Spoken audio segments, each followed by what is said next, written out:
Chapter 36, The Visit. The next day, Saturday, when Phoebe and I reached the bus stop, Ben was standing there. "Oh, crud," Phoebe muttered. "Are you waiting for this bus? Are you going to Chanting Falls?" "Yup," he said. "To the university?" "Nope." Ben pushed his hair from his eyes. "There's a hospital there. I'm going to see someone." "So you're taking the bus?" Phoebe said. "Yes, Phoebe, I'm taking this bus. Do you mind?" The three of us sat on the long bench at the back of the bus. I was in between Phoebe and Ben, and his arm pressed up against mine. Phoebe said we were visiting an old friend at the university. Each time we rounded a curve, Ben leaned against me, or I leaned against him. "Sorry," he said. "Sorry," I said. At Chanting Falls, we stood on the pavement as the bus roared off. "The university is over there." Ben pointed down the road. "See ya," and he walked off in the other direction. "Oh, Lord," Phoebe said. Why did Ben have to be on the same bus? It made me very nervous. It made me nervous too, but for different reasons. Every time I was with him now, my skin tickled and my brain buzzed and my blood romped around as if it were perclotting. The address we had for Mike Bickle was a freshman dormitory.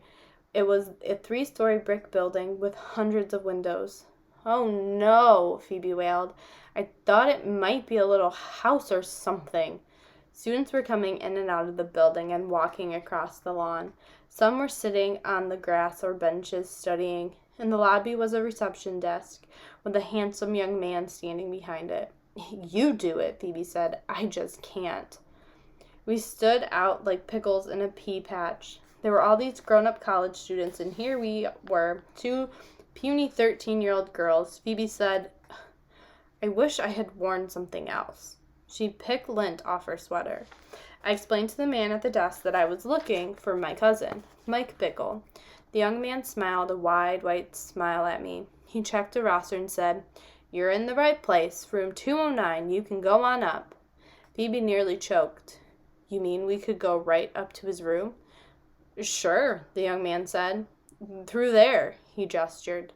We walked through swinging doors. Phoebe said, "Really, I'm having a heart attack. I know it. I can't do this. Let's get out of here." At the end of the hallway, we slipped out the exit. What if we knocked on his door and he opened it and pulled us inside and slit our throats? Students were milling around on the lawn. I looked for an empty bench on which we might sit. On the far side of the lawn, I saw the backs of two people, a young man and an older woman. They were holding hands. She turned to him and kissed his cheek. "Phoebe?" On the bench was Phoebe's mother, and she was kissing the lunatic. Chapter 37, A Kiss. Phoebe was stunned and angry, but she was braver than I was. She could watch, but I could not. I assumed that Phoebe would follow me, but I didn't look back. Down the street I tore, trying to remember where the bus stop was. It wasn't until I saw the hospital that I realized I must have missed the bus stop. I ducked inside and was surprised that Phoebe was not behind me.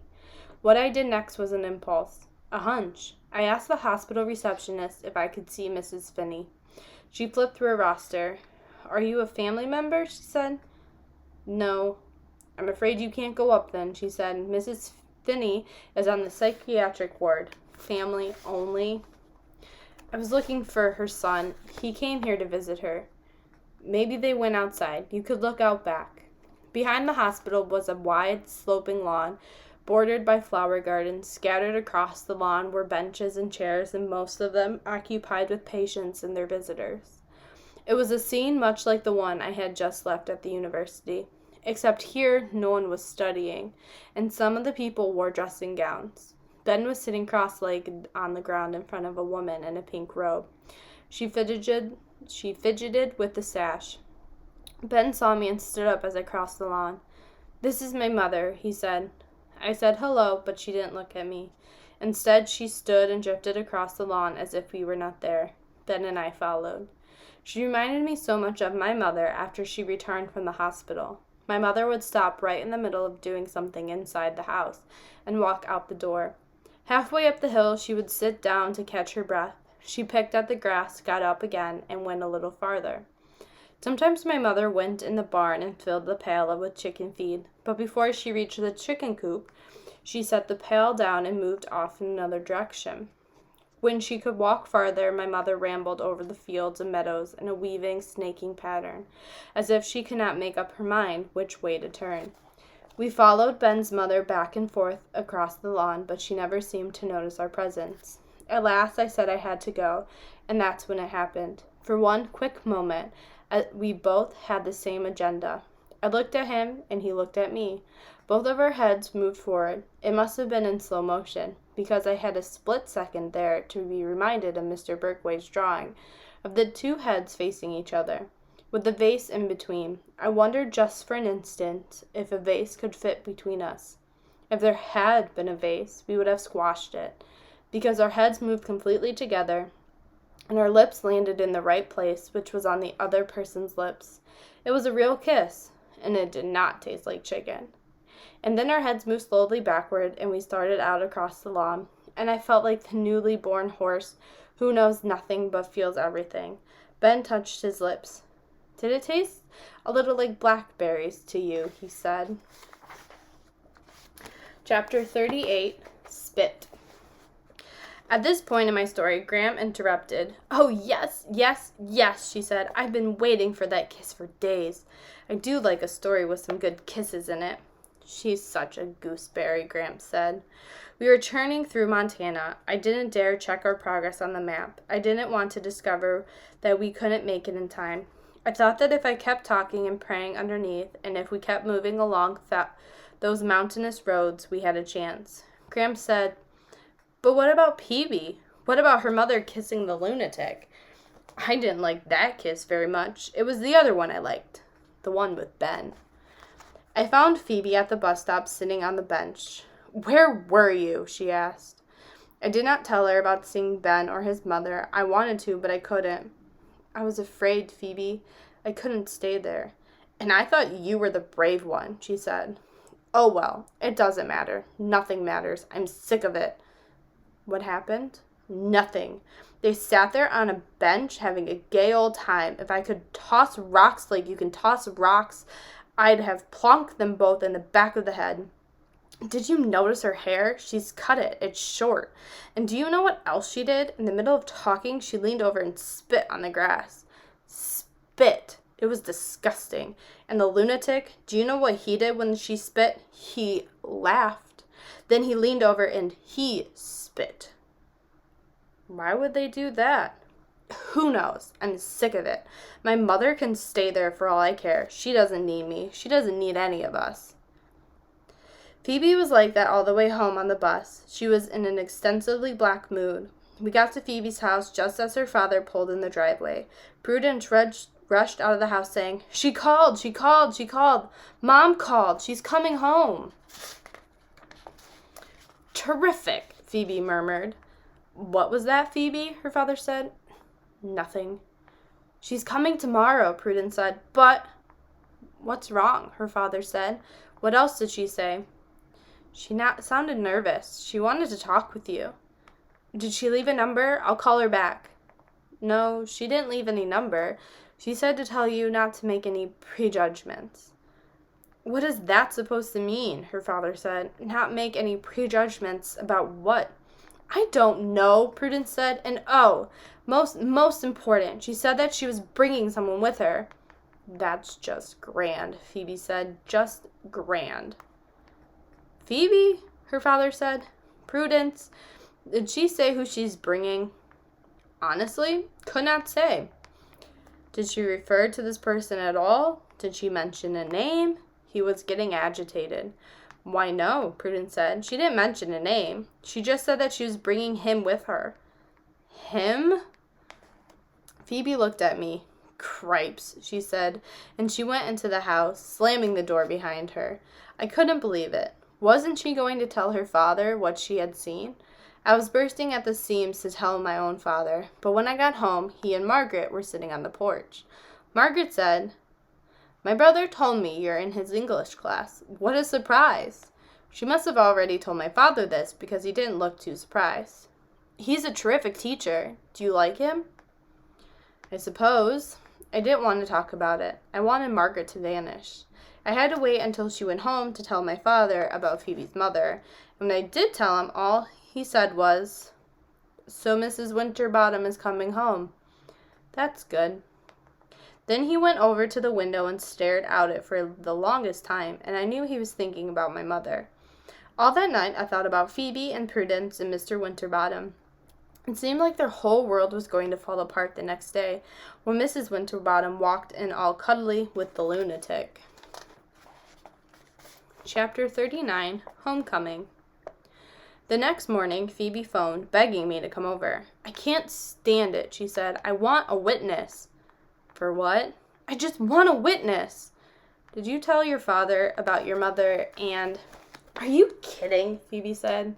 "You should see him. He and Prudence spent all last night and this morning cleaning the house. They've scrubbed floors and bathrooms. They've dusted all like fiends. They did laundry and ironing, and they vacuumed. Then they took a good look around. My father said, 'Maybe it looks too good. Your mother will think we can function without her.' So they messed things up. He's very put out with me that I wouldn't help him." I did not want to be a witness to anything, but I felt guilty for running away the day before, and so I agreed. When I got to her house, Phoebe, Mr. Winterbottom, and Prudence were sitting there staring at each other. "Didn't she say what time she was coming?" Mr. Winterbottom asked. Prudence said, "No, she did not, and I wish she would quit acting as if it's my fault that she did not say more than she did." Mr. Winterbottom was a wreck. He jumped up to straighten a pillow, sat back down, and then he leaped up to mess up the pillow again. He went out in the yard and walked around in circles. He changed his shirt twice. "I hope you don't mind that I'm here," I said. "Why would I mind?" Mr. Winterbottom said. Just as I thought they would all go stark raving mad, a taxi pulled up outside. "I can't look," Mr. Winterbottom said, escaping to the kitchen. "I can't look either," Phoebe said. She followed her father, and I followed Phoebe. "Well, gosh," Prudence said. "I don't know what has gotten into everybody. Aren't you excited to see her?" From the kitchen, we heard Prudence open the front door. We heard Mrs. Winterbottom say, "Oh, sweetie." Mr. Winterbottom wiped the kitchen counter. We heard Prudence gasp and her mother say, "I'd like you to meet Mike." "Mike?" Mr. Winterbottom said. He was quite red in the face. I was glad there was no axe in the house, or I am fairly certain he would have picked it up and headed straight for Mike. Phoebe said, "Now, Dad, don't do anything too rash." "Mike," he repeated. Mrs. Winterbottom called, "George, Phoebe, we heard her say to Prudence. Where are they? Didn't you tell them we were coming?" Mr. Winterbottom took a deep breath. "Phoebe, I'm not sure you or Sal should be around for this." "Are you kidding?" Phoebe said. He took another deep breath. "Okay," he said. "Okay. Here we go." He stood up straight and tall and walked through the living room. Phoebe and I followed. Honest and truly, I think Phoebe nearly fainted dead away on the carpet. There were two reasons for this. The first one was that Mrs. Winterbottom looked different. Her hair was not only short, but also quite stylish. She was wearing lipstick, mascara, and a little blush on her cheeks, and her clothes were altogether unlike anything I had ever seen her in. A white t-shirt, blue jeans, and flat black shoes. Dangling from her ears were thin silver hoop earrings. She looked magnificent. But she did not look like Phoebe's mother. The second reason that I think Phoebe nearly fainted dead away was that there was Mike Bickle, Phoebe's potential lunatic, in her own living room. It was one thing to think he was coming and another thing to actually see him standing there. I didn't know what to think. For a second I thought maybe Mike had kidnapped Mrs. Winterbottom and was bringing her back for some ransom money, or maybe he was now going to do away with the rest of us. But I kept thinking of seeing them together the day before, and besides, Mrs. Winterbottom looked too terrific to have been held captive. She did look frightened, but not of Mike. She seemed afraid of her husband. "Dad," Phoebe whispered, "that's the lunatic." "Oh, Phoebe," her mother said, pressing her fingers to her cheek, and when she made that familiar gesture, Phoebe looked as if her heart was splitting into 1,000 pieces. Mrs. Winterbottom hugged Phoebe, but Phoebe did not hug her back. Mr. Winterbottom said, "Norma, I hope you are going to explain exactly what is going on here." He was trying to make his voice firm, but it trembled. Prudence stared at Mike. She seemed to find him handsome and was flirting with him. She fluffed her hair away from her neck. Mrs. Winterbottom tried to put her arms around Mr. Winterbottom, but he pulled away. "I think we deserve an explanation," he said. He, too, stared at Mike. Was she in love with Mike? He seemed awfully young, not much older than Prudence. Mrs. Winterbottom sat down on the sofa and began to cry. It was a terrible moment. It was hard to make any sense out of what she said at first. She was talking about being respectable and how maybe Mr. Winterbottom would never forgive her. But she was tired of being so respectable. She had tried very hard all these years to be perfect. But she had to admit she was quite unperfect. She said there was something that she had never told her husband, and she feared he would not forgive her for it. Mr. Winterbottom's hands trembled. He did not say anything. Mrs. Winterbottom motioned for Mike to join her on the sofa. Mr. Winterbottom cleared his throat several times, but still he said nothing. Mrs. Winterbottom said, "Mike is my son." Mr. Winterbottom, Prudence, Phoebe, and I all said, "Your son?" Mrs. Winterbottom stared at her husband. "George, I know you will think I am not, or was not, respectable, but it was before I met you, and I had to give him up for adoption, and I could hardly bear to think of it, and—" Mr. Winterbottom said, "Respectable? Respectable? The hell with respectable." Mr. Winterbottom did not normally swear. Mrs. Winterbottom stood up. "Mike found me, and at first I was frightened of what that would mean. I've lived such a tiny life." Phoebe took her father's hand. "And I had to go away and sort things out. I haven't yet met Mike's adopted parents, but Mike and I have spent a lot of time talking, and I've been thinking." Mike looked down at his feet. "Are you going to leave?" Mr. Bottom asked. Mrs. Winterbottom looked as if he had slapped her. "Leave? Again, I mean," Mr. Winterbottom said. "Only if you want me to," she said. "Only if you cannot live with such an unrespectable—" "I said to hell with respectable," Mr. Winterbottom said. "What's all this about respectable? It's not respectable I'm concerned about. I'm concerned that you couldn't or wouldn't tell me about any of this." Mike stood up. "I knew it wouldn't work," he said. Mr. Winterbottom said, "I have nothing against you, Mike. I just don't know you." He looked at his wife. "I don't think I know you either." I was wishing I was invisible. Outside, the leaves were falling on the ground, and I was infinitely sad down to my bones. I was sad for Phoebe and her parents and Prudence and Mike, sad for the leaves that were dying, and sad for myself for something I had lost. I saw Mrs. Partridge through the window standing on Phoebe's front walk. Mr. Winterbottom said, "I think we all need to sit down and talk. Maybe we can sort something out." Then he did what I think was a noble thing. He went over to Mike and shook his hand and said, "I did always think a son would be a nice addition to this family." Mrs. Winterbottom looked relieved. Prudence smiled at Mike. Phoebe stood motionless off to the side. "I'd better go," I said. Everyone turned to me as if I had just dropped through the roof. Mr. Winterbottom said, "Sal, I'm sorry. I truly am." To Mike he said, "Sal is like another member of the family." Mrs. Winterbottom said, "You're mad at me, aren't you, Phoebe?" "Yes," Phoebe said. "I most certainly am." Phoebe took my sleeve and pulled me toward the door. "When you all decide exactly how many people are in this family, let me know." We stepped out on the porch just as Mrs. Partridge placed a white envelope on the steps. Chapter 40. The Gifts. It seemed fitting that at this point in my story of Phoebe, Gramps called out, "Idaho!" We were high in the mountains and had just crossed the Montana border into Idaho. For the first time I believed we were going to make it to Lewiston by the next day, the 20th of August, my mother's birthday. Gramps suggested we press on to Coeur d'Alene, about an hour away, where we could spend the night. From there, Lewiston was about 100 miles due south, an easy morning's journey. "How does that sound to you, Gooseberry?" Gram was still her head pressed against the back of the seat and her hands folded in her lap. Gooseberry? When Gram spoke, you could hear the rattle in her chest. Oh, that's fine, she said. Gooseberry, are you feeling okay?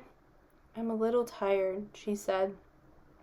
We'll get you to a bed real soon. Gramps glanced back at me, troubled. Gram, if you want to stop now, that would be okay, I said. Oh no, she said. I'd like to sleep in Coeur d'Alene tonight.